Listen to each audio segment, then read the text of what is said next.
안녕하세요. 여러분의 심리 코치 데이먼입니다. MBTI 16 Personality라는 16가지 성격 유형 검사로 한국에서 요즘 매우 핫한 인기를 누리고 있어요.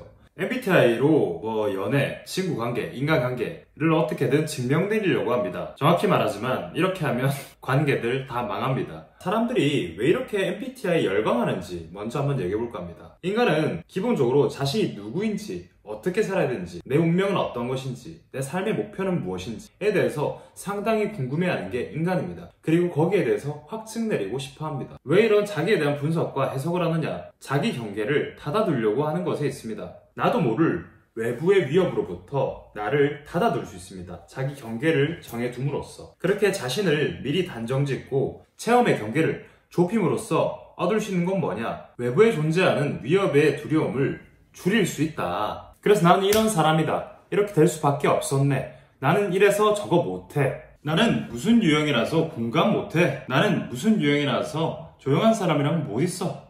나는 어떤 유형이라서 시끄러운 사람이랑은 못 지내. 뭐야, 이거 자기 인간관계에 자기가 다 닫아두고 사는 거지. 자기가 그런 사람이라고 단정 지으면 외향적인 사람만 보면 자기도 모르게 멀리하게 됩니다. 체험의 기회를 잃어버리는 거예요. 실제로 외향적인 사람을 만나서 자신이 외향적인 면모를 닮아갈 수도 있는 거예요. 이런 비슷한 예시가 뭐가 있죠? 사주상담, 철학관에 가서 넌 사주팔자가 이러니 이렇게 살 수밖에 없구나 라고 하는 거랑 비슷한 거예요. 자, 이러한 결과는 어떻게 되냐? 자기 자신을 그 결과나 이론에 가둬두게 됩니다. 한 사람의 인생이 어떻게 몇 가지 문자, 몇 가지 검사로 인해서 가둬둘 수 있을까요? 저는 대체 그 16가지 성격 유형 검사로 자신이란 사람을 닫아두는 것에 당최 이해가 되지 않습니다. 저는 묻고 싶습니다. 당신은 그 한 가지 검사 결과에 갇힐 정도로 자그마한 사람인가요? 자그마한 인생을 가지고 있나요? 자, 이 MBTI를 연애에서 한번 갖다 써봅시다. 저 사람은 어떤 유형이라서 소심한 거야. 그래서 지금 내 말을 안 받아주는 거야.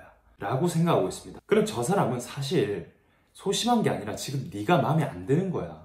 그런데 지금 너는 저 사람을 MBTI 유형에 가둬뒀기 때문에 저 사람이 지금 무엇 때문에 조용한지를 모르는 거야. 실제로 저 사람이 얘기하기 전까지 저 사람이 조용한 건지 소심한 건지 내성적인 건지 알 수 없습니다. 그런데 MBTI를 한 사람한테 적용시켜서 분석, 해석을 시켜버리면은 저 있는 사람 그대로를 보지 못합니다. 그럼 어떻게 되냐?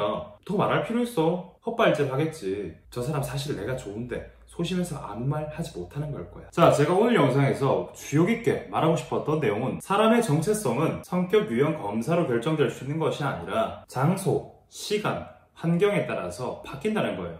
나는 유튜브 영상 앞에서는 심리 코치예요. 그리고 집에 가면은 한 엄마의 아들이에요. 밖에 나가서 친구를 만날 때는 나도 같은 친구예요. 그리고 밖에서 나를 모르는 사람이 봤을 때는 건장한 한 성인 남성에 불과합니다. 그리고 학교에 가면 나는 학생이 됩니다. 버스에 타면은 승객이 됩니다. 그렇다면 진짜 나의 정체성은 무엇인가요? 이렇듯 사람은 시간과 환경과 장소에 따라서 자신의 정체성이 바뀝니다. 그래서 실제로 나란 존재는 매우 넓고 광대하다라고 말할 수 있습니다. 그리고 실제로 장소, 시간, 환경에 따라서 나라는 존재는 바뀌기 때문에 실제로 나 자신이라고 할 것이 없다. 이러한 것들을 뭐라고 하냐? 불교에서는 무아라고 합니다. 실제로 나는 없다. 그리고 심리학적 용어로는 장이론이라고 합니다. 장에 따라서 나라는 존재는 바뀐다. 사람은 고정되어 있는 존재가 아니라 환경, 시간, 장소에 따라서 변하는 가변적인 존재이다. 아시겠죠? 저는 이러한 문화를 외로움이라고 바라보고 있습니다. MBTI를 좋아하는 사람들의 특징이 있어요.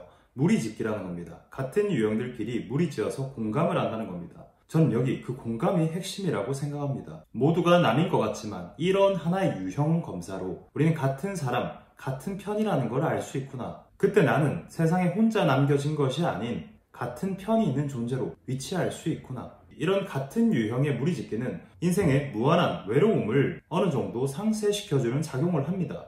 하지만 이론은 이론일 뿐, 검사는 검사일 뿐이라는 거. 한 사람의 인생이 하나의 검사지, 하나의 이론에 탁 맞아 들어갈 수 없다는 거. 여러분들에게 다시 한번 알려드리면서 저는 오늘 영상 여기까지 마무리하고 가보도록 하겠습니다. 더 많은 심리 컨텐츠, 자존감 컨텐츠, 연애 컨텐츠를 보고 싶다면 구독과 좋아요, 알람 설정 아시겠죠?